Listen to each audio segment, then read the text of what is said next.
Alors moi, ça va très très bien grâce à Dieu. Alors je prends un petit temps pour pouvoir faire cette vidéo.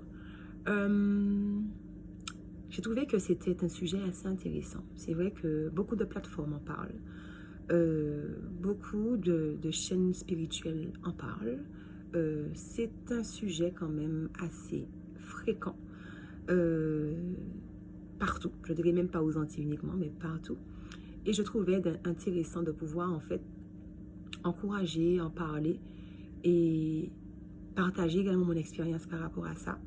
Donc je vais d'abord présenter le moment au Seigneur et après on entame la vidéo. Alors éternel Dieu puissant, Dieu vivant, Dieu d'amour, de bonté, de miséricorde, je veux Seigneur te remercier Seigneur pour cette vidéo, Seigneur en ce jour. Seigneur je te demande de prendre tout le contrôle, Seigneur de rendre toute pensée captive à l'obéissance du Christ, afin que Seigneur que chacune des paroles prononcées, Seigneur puisse impacter, puisse avoir le poids que tu voudrais qu'elle puisse avoir.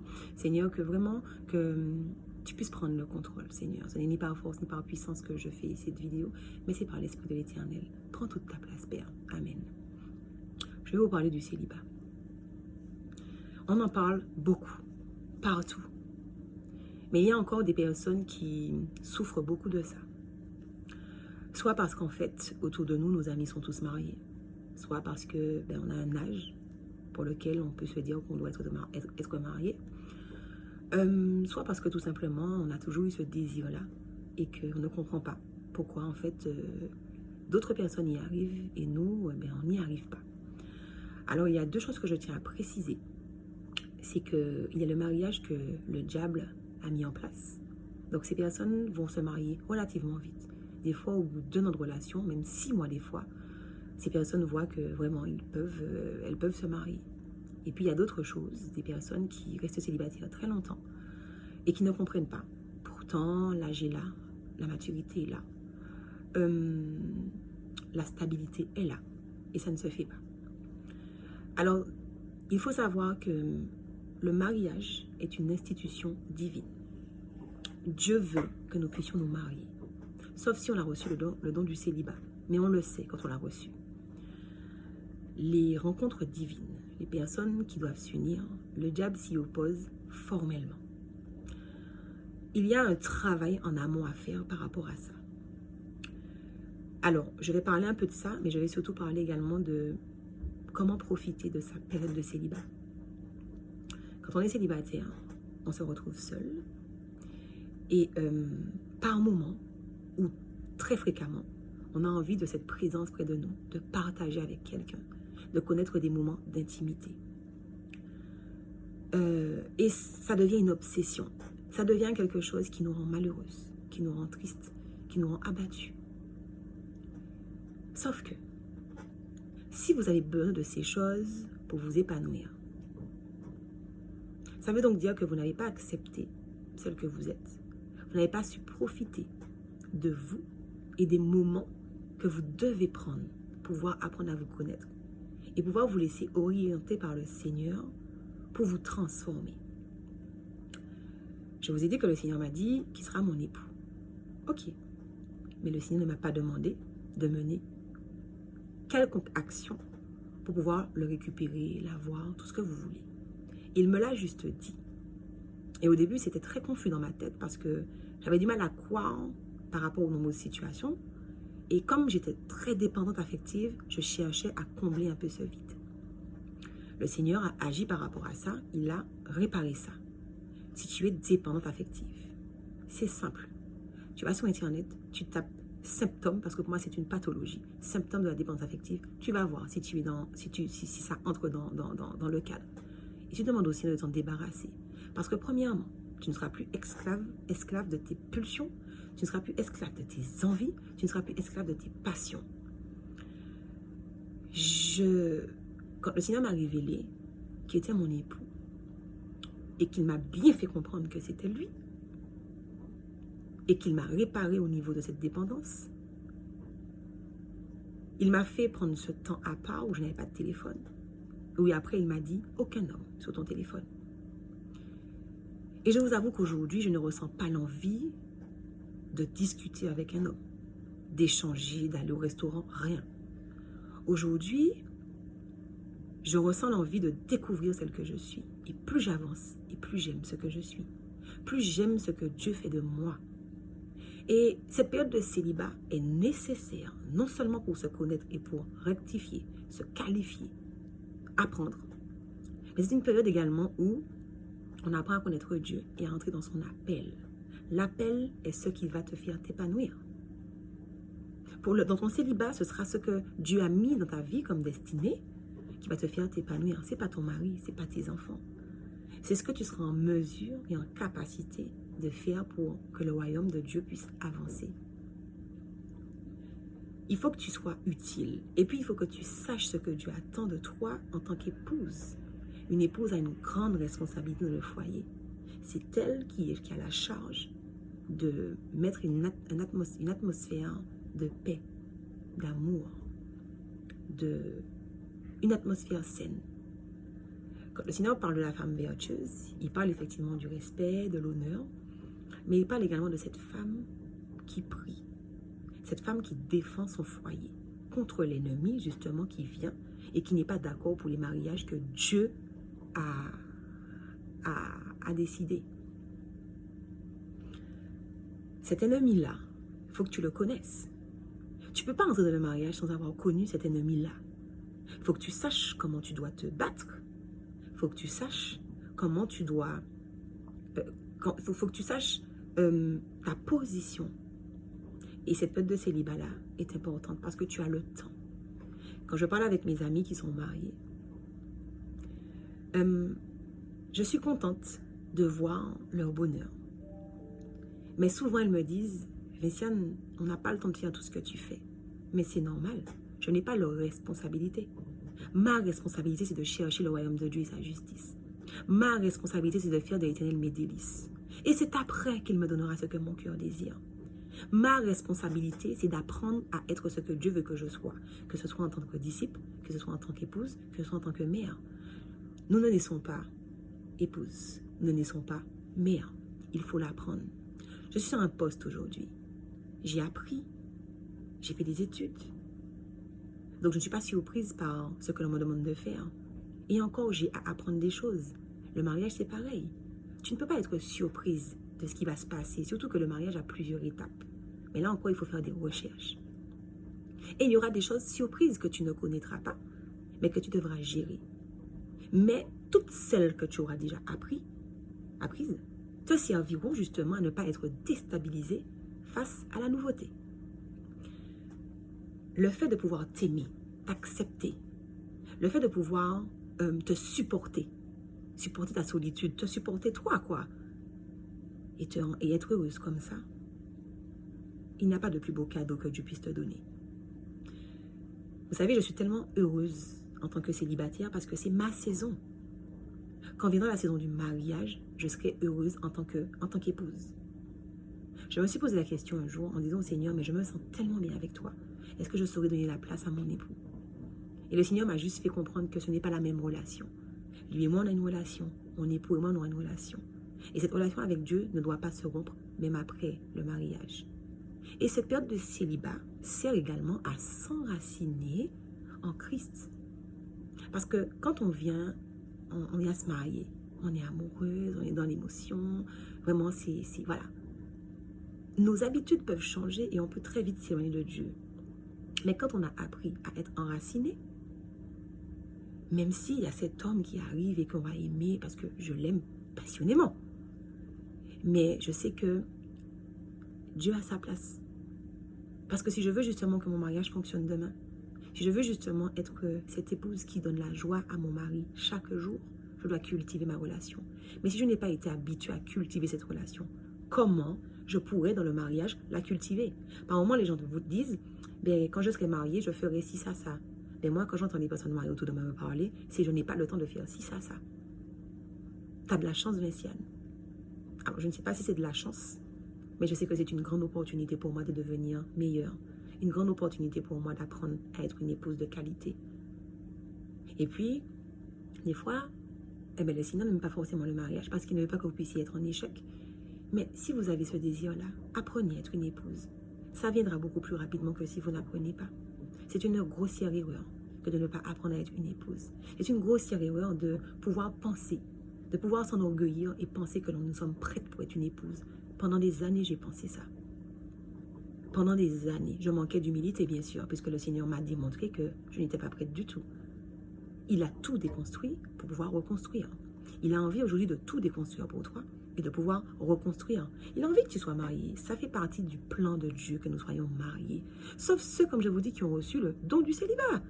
Mais si tu sais que tu n'as pas reçu le don du célibat et qu'il y a quelque chose qui se passe, tu n'arrives pas à te marier, alors c'est soit effectivement des choses ont été provoquées parce que c'est ton partenaire de destinée et que le diable n'est pas content. Donc, il fera en sorte que tu ne puisses pas entrer dans cette destinée alors que tu as appris à être une épouse, alors que tu as fait des formations, alors que tu as fait des choses, ça n'arrive pas. Il y a quelqu'un qui vient te voler là. Le diable, il vient te voler. Maintenant, il va falloir passer à un autre niveau et demander au Seigneur, qu'est-ce qui bloque? J'ai fait ça, j'ai fait ça, j'ai fait ça. Tu es le premier dans ma vie. Et malgré ça, ça n'arrive pas. Il se passe quoi? Et là, le Dieu que l'on sert, le Dieu Tout-Puissant, te donne la stratégie pour pouvoir entrer dans ton mariage. Il y a celles qui n'ont tout simplement pas appris à être des épouses, pas appris à être des épouses. Comment veux-tu que Dieu puisse te donner un mari? Et tu te plains d'être célibataire. On ne peut pas se plaindre d'être célibataire. On ne peut que profiter de cette période. Vous savez, je l'ai appris dernièrement et j'étais vraiment très choquée. C'est mon pasteur qui le disait d'ailleurs. Et il disait, vous savez, des fois, vous avez dans des relations qui ont été interrompues. Il y a eu de fortes oppositions. Et vous ne comprenez pas pourquoi, parce que et Dieu vous a révélé que c'est votre époux. Et vous ne comprenez pas pourquoi. Ça ne fonctionne pas. C'est parce que des sorciers ont été mandatés. Des sorciers, des fois, que vous ne connaissez même pas. Mais juste comme c'est votre partenaire de destinée, des sorciers, le diable lui-même mandate des sorciers pour casser ça. J'avais l'impression qu'il me parlait. Et vous êtes dans toutes sortes de troubles. Vous prenez toutes sortes de décisions illogiques. Vous avez toutes sortes de comportements inqualifiables. Je vous invite à prendre la posture de femme de prière. Je vous invite à vous lever et à utiliser cette période de célibat pour non seulement être heureuse, mais mener les bons combats. Vous êtes en train de préparer le terrain de votre mariage quand vous agissez ainsi. Vous êtes en train de préparer des années en avance des attaques que l'ennemi pourrait envoyer contre vous. Parce qu'il a un agenda pour chaque personne. Si Dieu dit qu'il a formé sur toi des projets de bonheur et de paix, le diable il a formé quoi sur toi? Des projets de trouble et de malheur. Donc si tu n'es pas avec Dieu, même si tu ne l'as pas spécifié, tu es avec le diable. Et si tu es avec le diable, c'est son agenda que tu suis. Et s'il a décidé que tu ne te maries pas et qu'il veut que tu tombes en dépression, ça va être ton partage. Par contre, si tu passes dans le camp adverse et que c'est avec Dieu que tu fonctionnes, il t'a dit qu'avant que tu sois né, il te connaissait et qu'il avait formé sur toi des projets de bonheur et de paix. C'est ça son agenda pour toi. Mais son agenda ne prend effet que si toi tu as la bonne posture. Son agenda ne prend effet que si toi tu mènes le combat adapté, si toi tu es dans la stratégie que Dieu a pour toi. Hors stratégie de Dieu, il n'y a pas de stratégie du tout. Tu es juste entre les mains de l'ennemi qui fait ce qu'il veut avec toi. Alors, sors de ton état de dépression, de déprime, d'abattement. Mets-toi debout. Fais des formations. Il y a des formations gratuites. Il y en a qui sont payantes, mais il y en a qui sont gratuites. Tu as des coachs qui parlent, des coachs chrétiens, qui parlent du rôle de la femme, de la position de la femme, de la puissance de la femme dans le foyer, de comment elle est amenée à faire les choses pour son foyer, tout simplement. Et c'est tellement bien que l'on oublie cette éducation de la femme doit être soumise, obéissante. Oui, c'est vrai, mais ce n'est pas de la façon dont on en parle actuellement. C'est de la façon de l'honneur, le respect. Quand on apprend à aimer Dieu, quand on apprend à honorer Dieu, c'est notre premier époux, je vous signale. Quand on apprend toutes ces choses avec lui, on a déjà appris pour notre époux. Je répète, hein, quand on a appris à être une épouse pour le Seigneur, on est déjà une épouse pour son époux. On est déjà qualifié. Parce que cet homme qu'il te donne, c'est son enfant. Donc ça veut dire que tu dois le traiter de la même façon que Dieu le traiterait. Tu ne peux pas le traiter d'une autre façon. Parce que là, tu auras des comptes à rendre à son créateur, à son maître et à son sauveur. Tu n'auras pas des comptes à rendre uniquement à ton époux, de ne pas avoir fait en sorte qu'il soit heureux. Dieu va te dire, cet homme que j'ai mis près de toi là, cette aide que je t'ai donnée, tu as fait quoi avec? Est-ce que tu t'es renseigné sur ce que je voulais que tu sois? Est-ce que tu t'es renseigné sur la femme telle que je le vois? C'est tout simplement ça. C'est tout simplement ça. Je vous encourage vraiment à rechercher Dieu. Ne recherchez pas les bénédictions. Recherchez celui qui donne la bénédiction. Parce qu'il dit que ce qu'il donne n'est suivi d'aucun malheur, d'aucun chagrin. Mais il veut te donner de la bonne façon. Il ne veut pas justement qu'il y ait des troubles après. Cherche-le. Ça ne te coûte rien. Moi, je le cherchais pour pouvoir avoir cet homme dans ma vie. Je ne mentirais pas pour le dire, c'était ma priorité. Trouver Dieu pour le retrouver lui. Aujourd'hui, j'ai trouvé Dieu, mais je cherche mon appel. Cet homme, c'est déjà planifié. Le Seigneur a déjà prévu. Et toute arme forgée contre ma vie est nulle et sans effet. Toute plateforme satanique qui a été positionnée pour empêcher ce mariage, ces plateformes sont déjà brisées au nom puissant de Jésus parce que j'ai réclamé le sang de Jésus sous cette promesse. C'est déjà validé. Je ne connais pas encore mon appel. Je vois que le Seigneur me permet de faire des petites choses telles que les vidéos. Mais quel est mon appel concrètement? Quelle est la chose qui va me faire contribuer à l'avancement du royaume de Dieu? Voilà ma priorité aujourd'hui. Quelle est ta priorité aujourd'hui? Est-ce que c'est ressasser, penser à ta solitude, te morfondre, culpabiliser? Sors de ça. Sors de ce système de pensée. Récupère ta destinée. Je n'aurai de cesse de répéter cette phrase. Récupérez votre destinée. Cette femme, cet homme que le Seigneur a mis là, il est là. Si Dieu, et puis Dieu dit qu'il a fait une aide semblable. C'est que ton aide, elle est là. Elle est là. Donc pourquoi t'en inquiéter? Pourquoi te flageller? Juste deviens celle que Dieu veut que tu sois, afin que la bénédiction puisse venir à toi tout simplement. C'était l'encouragement du jour. J'ai trouvé que c'était un sujet particulièrement intéressant. Et je suis en plein dedans. Et je le vis tellement bien. J'ai jamais connu ça. J'ai jamais connu ça. C'est hors du commun. C'est une sensation que je ne connaissais pas. Je n'ai pas besoin des sollicitations. Je n'ai pas besoin que l'on me regarde. Je n'ai pas besoin qu'on me complimente. Mon mari fera toutes ces choses-là. Je patiente. Je n'ai pas besoin qu'on m'invite au restaurant. Je n'ai pas besoin qu'on m'envoie des messages. Mon mari se chargera de faire ça. Mais au bon moment. Et elle me dit que parce que je préfère sa parole et que je l'étudie jour et nuit, parce que je prends plaisir dans sa parole et que je l'étudie jour et nuit, il me dit que je suis comme un arbre planté près d'un courant d'eau qui porte son fruit en son temps, dont le feuillage ne flétrit pas, et tout ce que je fais me réussit. C'est ce que je constate aujourd'hui dans ma vie, parce que je prends plaisir à chercher les choses de Dieu, à obéir à la loi de l'Éternel. Tout ce que je fais me réussit. Et les promesses que Dieu te fait, les promesses que Dieu me fait, ces promesses, le Seigneur n'attend juste que l'élément. L'élément, il faut que tu cherches ton truc. Il faut arrêter d'être là, attentiste. Il faut que tu cherches ton truc. Déclenche ta bénédiction en faisant la bonne chose. Pas en voyant pour tes intérêts. Parce que même ton mari, là, c'est la personne que Dieu met près de toi, avec qui tu vas œuvrer également, avec qui vous allez participer pour le royaume, pour l'avancée du royaume. Est-ce que tu connais la vision de ta vie? Est-ce que tu connais la vision que tu aurais aimé instaurer dans ta relation? Est-ce que tu sais la chose que tu aurais aimé que vous puissiez faire en commun tous les deux? Parce qu'il faut une vision à long terme pour qu'un mariage puisse durer également. Parce que vous êtes des collaborateurs. Et avec les différentes étapes du mariage, il y a tout. Il y a des moments où il y a des crises. Et c'est parce que vous êtes des collaborateurs, des amis, des partenaires, qu'au moment où il y aura une confusion au niveau du foyer, des sentiments, des troubles, des choses, mais quand vous êtes des partenaires et des collaborateurs et que vous avez une vision ensemble, ce sera plus facile de pouvoir surmonter certaines choses. Parce qu'après la crise, les choses redeviennent normales. Mais c'est si on a surmonté la crise. Si on n'a pas su surmonter la crise, c'est problématique parce que ça se solde par un divorce. Et je crois que chacun d'entre vous, vous souhaitez vous marier pour rester marié.